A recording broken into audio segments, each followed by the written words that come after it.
গরুর গোবর দিয়ে রান্না করে খেলে ইবাদত হবে কিনা? গরুর গোবর রান্না করার জিনিস নয়, কারণ গরুর গোবর দিয়ে যখন রান্না করবেন এর রান্নার ধোঁয়াতে এর এর এই গরুর গোবরের একটা দেখবেন খাবারের ওপর পড়ে।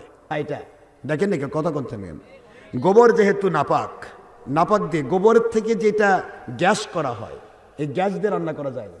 কিন্তু গোবর দিয়ে রান্না না করে বরং আমি বলি গোবরটা বিক্রি করে দিয়ে ওই টাকা দিয়ে যদি খড়ি কিনা হয় তাহলে কি হবে না? বরং গোবরকে লেপটে লেপটে পিষে পিষে অক শুকানো অক মেটানো, কত গন্ধ কত দুর্গন্ধ কত কি, এত ভেজাল করার দরকারটা কি?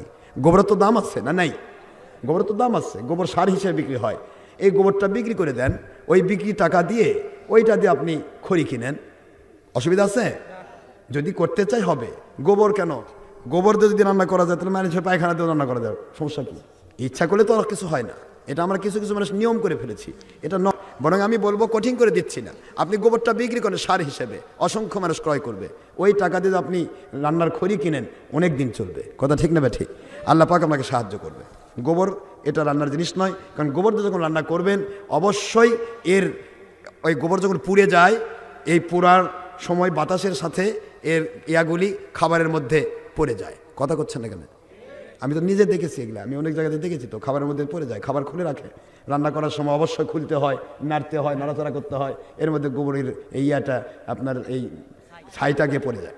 মসজিদে প্রবেশ করার তো হওয়া দোয়া কি রাসূল সাল্লাল্লাহু আলাইহি ওয়াসাল্লামের সালাম দেওয়া যাবে কি না? 100%।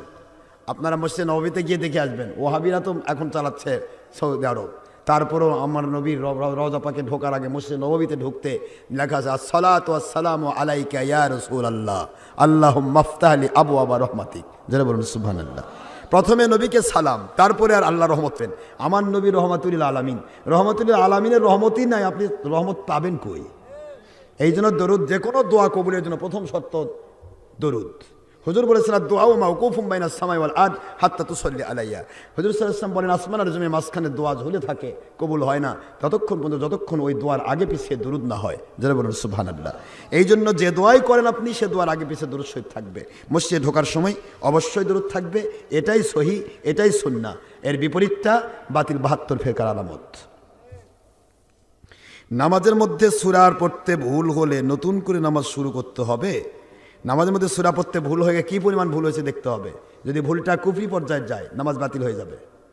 ভুলটা যদি এক কথা 3 বারের ঊর্ধ্বে হয় তাহলে সৌসিজদা ওয়াজিব হবে। কথা কি বোঝা গেছে? আর যদি ভুল দোহরাই নেই, একবার পরে কেউ লোকমা দিল পরে দোহরাই নিল, তাহলে সৌসিজদা ওয়াজিব হবে, নামাজ হয়ে যাবে।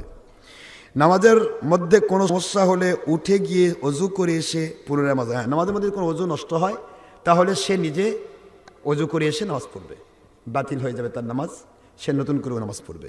আর ইমামের যদি অজু নষ্ট হয় সে ওই অবস্থায় পিছনের কাউকে সামনে দিয়ে সে পিছনে চলে আসবে, নামাজ কমপ্লিট হওয়ার পর সে অজু করে এসে নামাজ পড়বে, তার নামাজটা আলাদাভাবে পড়বে।